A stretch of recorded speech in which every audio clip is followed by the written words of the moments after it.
A ver, ¿a quién no le ha pasado? Se pasan horas y horas memorizando vocabulario, pero a la hora de la verdad, al intentar hablar, las palabras simplemente no salen. Es una frustración que de verdad casi todo el mundo conoce. Pero, ¿y si el problema no es cuánto nos esforzamos, sino cómo lo hacemos? Hoy vamos a meternos de lleno en la ciencia detrás del aprendizaje de idiomas, para entender por qué pasa esto y, lo más importante, qué podemos hacer para cambiarlo. Esta es la pregunta del millón, ¿no? Le metemos horas a las apps, a los libros, a las clases, acumulamos un montón de conocimiento y, justo en el momento clave, en una conversación real, ¡pum!, la mente se queda en blanco. Pero ojo, esto no es un problema personal para nada. Es una barrera neurológica y psicológica súper real que, por suerte, la ciencia ya está empezando a entender. Y para que vean que esto es algo serio, miren este dato. Un estudio de 2017 en Ecuador midió qué tan bien hablaban inglés los estudiantes. Y, bueno, la calificación promedio fue de apenas 49.32 sobre 100. Ni siquiera la mitad.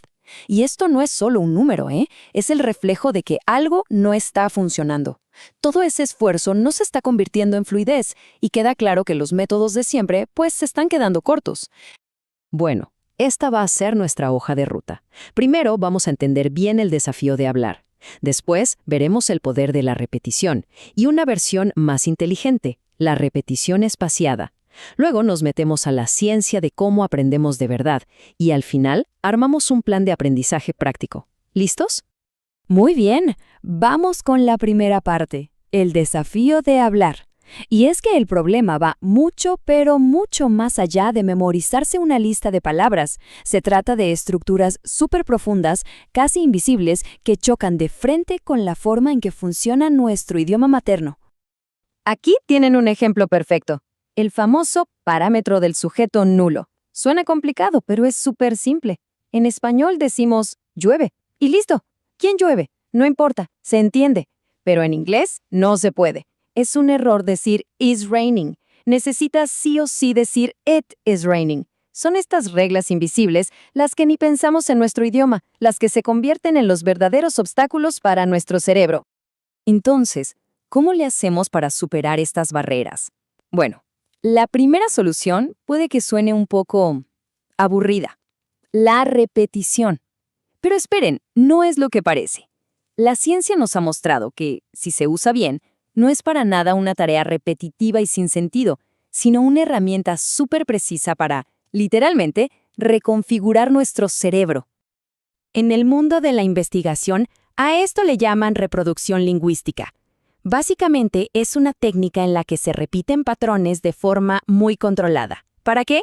Para que se queden anclados en la mente. La idea es súper simple. Practicar y practicar estas estructuras hasta que se vuelvan automáticas, que salgan sin pensar. Y así, liberamos espacio en el cerebro para poder ser más creativos y fluidos al hablar. Ok, pero ¿esto de verdad funciona en la vida real? Pues un estudio con estudiantes en Ecuador nos lo deja clarísimo. Antes de empezar con esta estrategia, miren el panorama. Era terrible. Casi 9 de cada 10 estudiantes tenían un vocabulario poco adecuado o de plano no adecuado. O sea, estaban totalmente estancados. Ahora, prepárense para ver el después. Miren lo que pasó cuando aplicaron actividades de repetición. El cambio es radical. El grupo de bastante adecuado se disparó de un triste 12% a un impresionante 72%. Y la categoría de no adecuado simplemente desapareció. La prueba es súper clara. La repetición bien hecha es una herramienta mega eficaz para construir una buena base.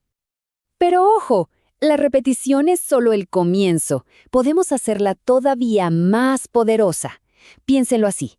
Si la repetición simple construye los cimientos, la repetición espaciada es la técnica secreta para que todo eso se quede grabado en la memoria a largo plazo.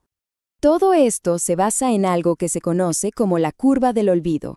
Es muy lógico. Al principio olvidamos las cosas súper rápido, pero si repasamos algo justo en el momento en que se nos está por olvidar, ¡pum!, la conexión en el cerebro se hace más fuerte. Así que la clave no es cuántas veces repites, sino cuándo lo haces. El timing lo es todo. ¿Y qué tan buena es esta técnica? Bueno, un estudio la puso a competir cara a cara con los mapas mentales, y los resultados fueron súper contundentes. Para recordar palabras a largo plazo, la repetición espaciada fue significativamente superior. A ver, los mapas mentales son geniales para organizar ideas, nadie lo niega, pero si lo que se busca es que no se olviden las cosas, la repetición espaciada gana por goleada. Perfecto. Ya vimos qué es lo que funciona. Ahora toca entender por qué funciona.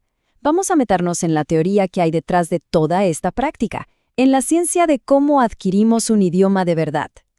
Y para eso tenemos que hablar de un lingüista súper importante, Stephen Krashen. Sus ideas, sus hipótesis, son clave para entender cómo pasamos de cero a poder comunicarnos.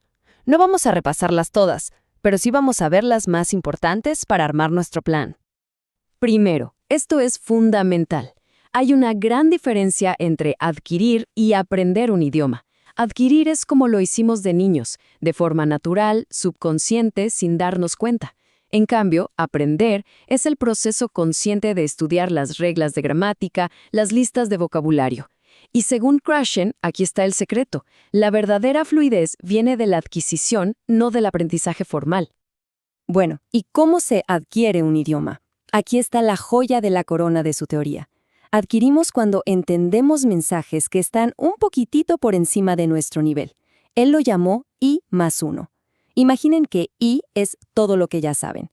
Y el +1 es ese pequeño desafío, esa palabra nueva o esa estructura que no conocen, pero que pueden adivinar por el contexto.